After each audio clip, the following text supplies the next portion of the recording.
Assalamualaikum warahmatullahi wabarakatuh. Kita kembali lagi di pose bola semesta. Di sini kita sudah lama tidak upload ya, karena memang saya ada kesibukan. Dan hari ini kita lanjutkan pembahasan kita.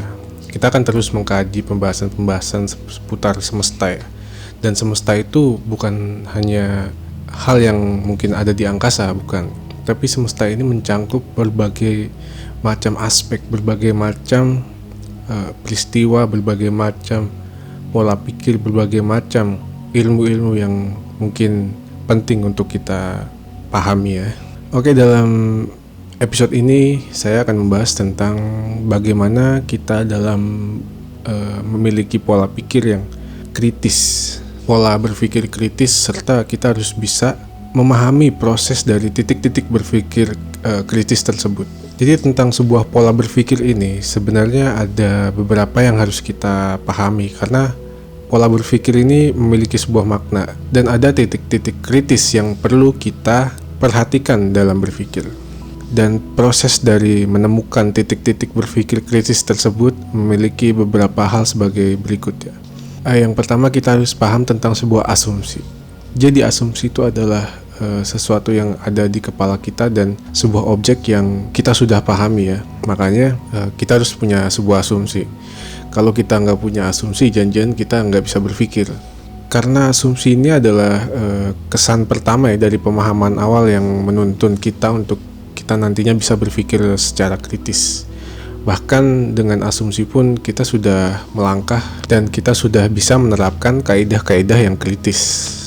Jadi contohnya adalah seperti kita contoh ya, wah orang Indonesia itu orangnya males-males, mager-mager. Nah itu kita sudah berasumsi. Maka dari asumsi tersebut kita perlu mengkritik tentang hal tersebut, karena malas dan mager itu adalah hal negatif. Maka kita kritik supaya coba orang Indonesia tidak jangan sampai malas-malasan. Nah itu sebuah kritiknya ya. Dan di situ kita sudah berpikir kritis karena kita sudah memiliki sebuah asumsi. Nah, contohnya seperti itu. Lalu ada sebuah experience atau pengalaman adalah sebuah fakta-fakta dari seseorang ya, rasa dari sebuah fakta dari seseorang tentang sebuah pengalamannya. Jadi kadang kita bisa melihat seseorang dari sebuah pengalamannya ya, atau kita bisa melihat seseorang dari sebuah pengalaman kita. Contoh adalah misalnya kita bertemu dengan kawan lama kita dan dia memiliki sifat yang temperamental misal.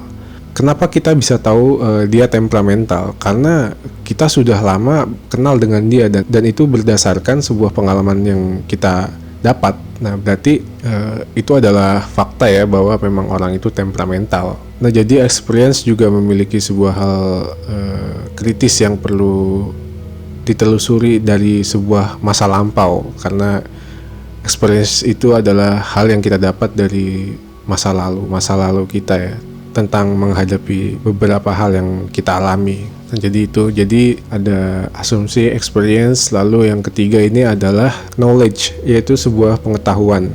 Nah dalam hal ini mungkin teman-teman udah tahu ya tentang sebuah pengetahuan, karena mungkin teman-teman sudah pernah baca sesuatu atau melihat sesuatu dan belajar dari seseorang.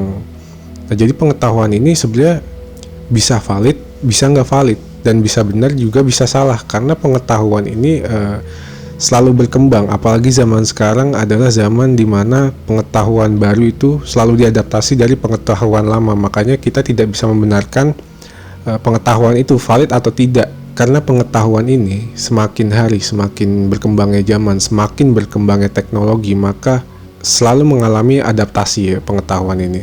Jadi tidak bisa dibilang salah atau benar. Dan lalu ada comprehension, yaitu sebuah pemahaman ya. Jadi manusia itu nggak sekedar tahu, tapi manusia itu harus bisa memaknai ya. Pemahaman ini adalah sebuah hal yang kita harus paham situasi, kondisi, dan keadaan ya.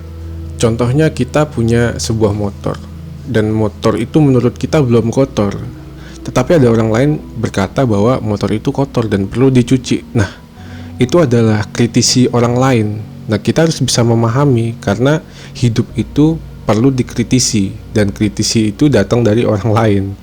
Jadi kita harus paham tentang hal itu ya, karena yang menurut kita saja, misalnya seperti motor tadi yang terlihat menurut kita masih bersih-bersih aja, tapi ada orang lain yang bilang bahwa itu kotor. Nah, jadi kita harus paham itu ya, dan semuanya itu sangat berhubungan ya. Makanya ada orang yang memiliki sebuah pengetahuan tapi dia salah paham, bahkan atau mungkin dia tidak paham tentang pengetahuan itu. Maka dari itu diperlukanlah comprehension ini, pemahaman ini. Lalu ada ranah application, yaitu sebuah penerapan. Kita harus bisa menerapkan ini di hal nyata. Jika asumsi pengetahuan, pengalaman, dan pemahaman itu berhubungan dengan pikiran, maka application ini berhubungan tentang sebuah fakta, kenyataan, realita. Jadi application ini berhubungan tentang dunia nyata ya, benar-benar nyata ini. Maka akan terjadi banyak sekali sebuah kesulitan dan perlu dilakukan sebuah penyesuaian tentang melakukan hal tersebut. Contoh tentang pemahaman sebuah orang sedang sholat. Untuk umat Islam, menutup aurat itu wajib ya. Sebagai laki-laki kita juga memiliki aurat yang perlu ditutup. Nah, pemahaman tentang aplikasi tersebut memiliki sebuah kategori yang berbeda-beda setiap pola pikir manusia itu. Misal orang yakin bahwa menutup aurat itu dengan memakai celana panjang, atau ada yang yakin dengan menutup aurat itu dengan sarung. Nah, macam-macam ya. Jadi disitulah pengaplikasian kita, bagaimana kita memahami sebuah hal dan kita aplikasikan ke dunia nyata. Jadi contohnya seperti itu. Lalu ada kerja pikir yang lain adalah sebuah analisis, yaitu kita harus bisa membaca, kita harus bisa menguraikan, lalu kita harus bisa memetakan. Dan bukan hanya itu, di balik analisis ini sangat banyak. Kita juga harus bisa mengklasifikasikan sebuah hal, lalu kita juga mungkin bisa menerapkan ya. Jadi banyak analisis ini. Karena dalam analisis ini kita perlu berembuk ya dengan orang lain. Seperti halnya adalah saat kita ingin menyelesaikan sebuah masalah, kita harus paham dulu dan kita harus bisa menganalisisnya dulu. Dengan menganalisis ini kita harus tahu ya dengan situasi yang sedang terjadi saat itu. Jadi untuk situasi yang terjadi saat itu, jika kita ingin menyelesaikannya, jadi kita harus bisa membedah masalah tersebut dahulu ya. Jadi dibedah semua masalah yang ada sampai hal-hal terdalam pun, hal-hal terkecil pun harus dibedah ya. Lalu kita harus bisa menguraikan sebuah solusinya, dan dari solusi-solusi tersebut kita harus memetakannya untuk solusi mana yang paling pas kita lakukan pada situasi tersebut. Nah, jadi mungkin perlu jangka panjang untuk menganalisis ini ya. Lalu berikutnya ada sintesis, yaitu sebuah perpaduan, penyatuan, dan sebuah kesimpulan. Jadi semua hal, berbagai hal itu kita jadikan satu sehingga kita bisa mendapat sebuah kesimpulan tersebut. Dan yang terakhir adalah sebuah evaluasi. Nah, hal ini adalah sebuah hasil akhir dari sebuah penilaian yang terjadi sebelumnya ya.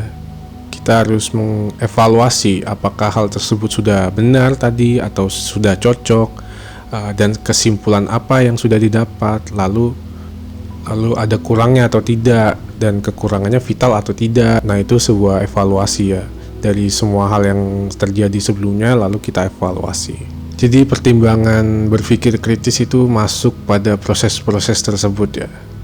Nah, makanya dari hal tersebut kita perlu bertanya tentang proses berpikir tersebut ya.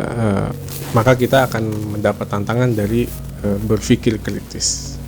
Jadi itu saja pembahasan kali ini tentang sebuah berpikir kritis, karena diperlukan ya, apalagi tentang masyarakat Indonesia saat ini yang selalu mengambil berpikir pendek lah istilahnya gitu. Maka kita harus perlu berpikir kritis dengan proses-proses tersebut. Semoga apa yang saya bahas tersebut bermanfaat untuk teman-teman sekalian. Jika ada pertanyaan atau pembahasan atau hal lain, silakan berkomentar. Tapi kembali lagi, karena mungkin pernyataan saya ini bisa salah, bisa benar. Jadi diskusikan saja jika ada yang mungkin merasa tidak pas tentang pembahasan ini. Sekali lagi wallahu a'lam bishawab. Wassalamualaikum warahmatullahi wabarakatuh.